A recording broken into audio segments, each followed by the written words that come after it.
ఈ బులెటిన్ మీకు సమర్పిస్తున్న వారు Gudivada Nandini grand function hall. ప్రతి వేడుకకు గ్రాండ్ అడ్రస్.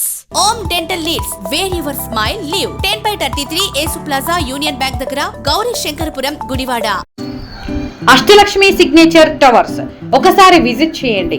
మీ సొంత ఇంటి కలను నెరవేర్చుకోండి. పామరు రోడ్ అష్టలక్ష్మి గుడి ఆపోజిట్ గుడివాడ.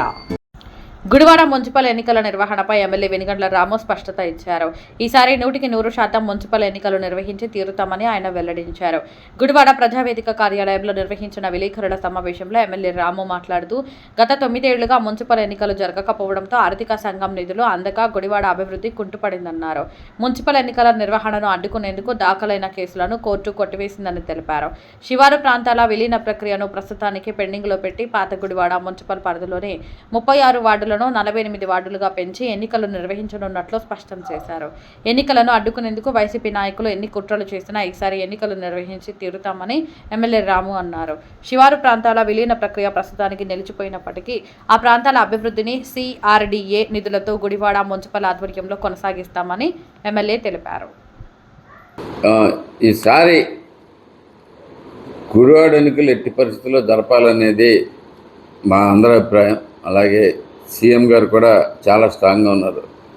నేను ఇంతకుముందున్న పాత కేసెస్ కూడా అన్ని కోర్టులో ఫైల్ అయిన కేసెస్ అన్నీ కూడా వెనక్కి తీసుకుంటం జరిగింది. అందరితో మాట్లాడి సమన్వయం చేసి ఆ కేసెస్ కూడా నిన్నే విత్డ్రాయల్ చేస్తాం, బేసికల్ చేయించాను.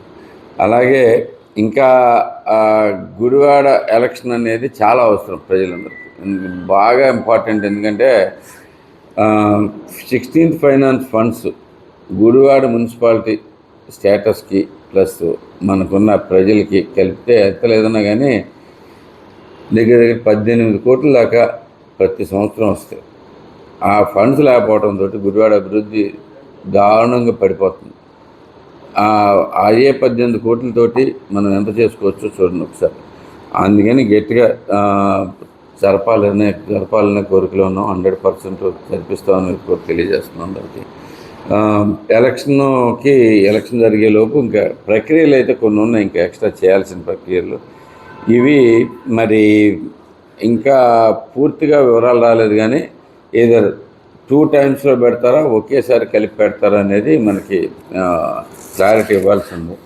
ఫస్ట్ అయితే కనుక ముందైతే అనుకుందైతే కనుక మొత్తం 23 మున్సిపాలిటీస్లో లాస్ట్ టైం ఎలక్షన్ జరగకుండా ఆగిపోయింది. సో ఆ 23 మున్సిపాలిటీస్కి కలిపి ఒకసారి పెడదామనే ఒక ఆలోచన ఉంది. లేదా అన్నిటితో కలిపే చేయాలనేది కూడా సీఎం గారు, అన్నీ కలిపి ఒకేసారి చేద్దామనే ఉద్దేశంతో సీఎం గారు కూడా ఉన్నారు.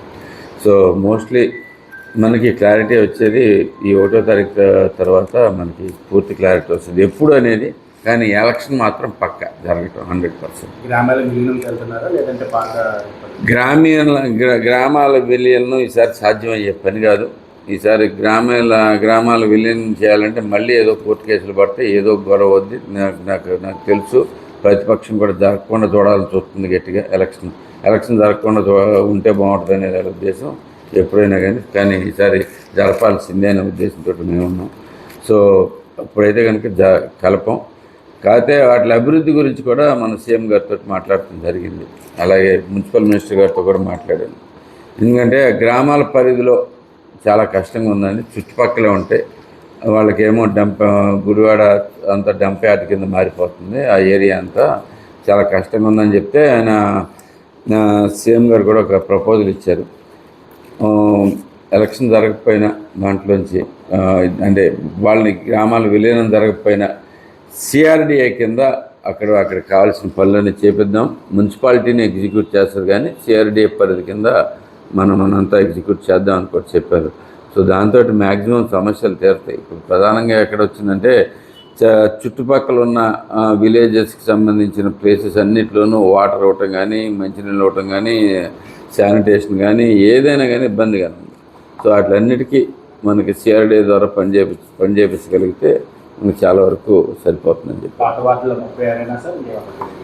ఈసారి వార్డులు విభజన అవ్వాలి 100%. ఎందుకంటే ఇప్పుడు కొత్తగా నిబంధనల ప్రకారం 1,00,000 నుంచి 1,50,000 ఉన్న ప్రతి మున్సిపాలిటీ కూడా 48 వార్డులు అవ్వాలి అనేది ప్లాన్ బేసికలీ. సో మనకు కూడా 48 వార్డులు అవుతుంది. అదొకటే పెండింగ్ ఉంది. అదొకటే పెండింగ్ అయిపోతే మనకు ఆ వార్డు విభజన అయిపోతే మనకు కూడా 100% కన్ఫర్మ్ అయిపోతుంది.